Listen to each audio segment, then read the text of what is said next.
Welcome to How to Solve. Hi, let's find recently added contacts on your iPhone. Now, if you're wondering, maybe you added a new contact on your iPhone, but you forgot exactly who that is and you don't want to scroll through the list of hundreds and hundreds of contacts, there is a way to find the most recent contacts that are on your contact list. So, to do that, we'll use the Shortcuts app. So, if you don't have it, it's actually a pre installed iPhone app made by Apple, but if you don't have it, just go into App Store and download and install the Shortcuts app. But let's open up Shortcuts right here and we will tap on the plus icon at the very top right. And then scroll to the very bottom. Here we'll type in contacts. So go ahead and type in contacts in here. Then tap on contact and then we'll tap on find contacts. So what we want to do is find certain contacts and the most recent ones.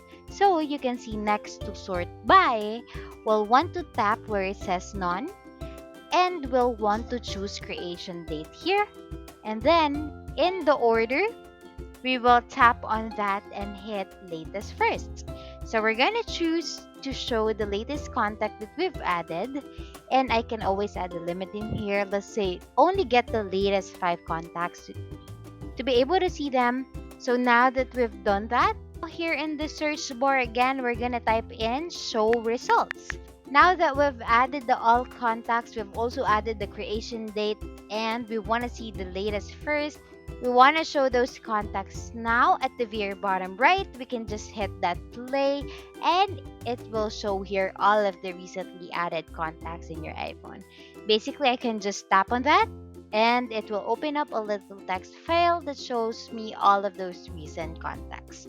So maybe you're out at a bar or at a restaurant last night or something like that, and you just got a contact, but you forgot what you labeled it as. This will show you all of your most recent contacts. That's it. That's how we find recently added contacts on iPhone.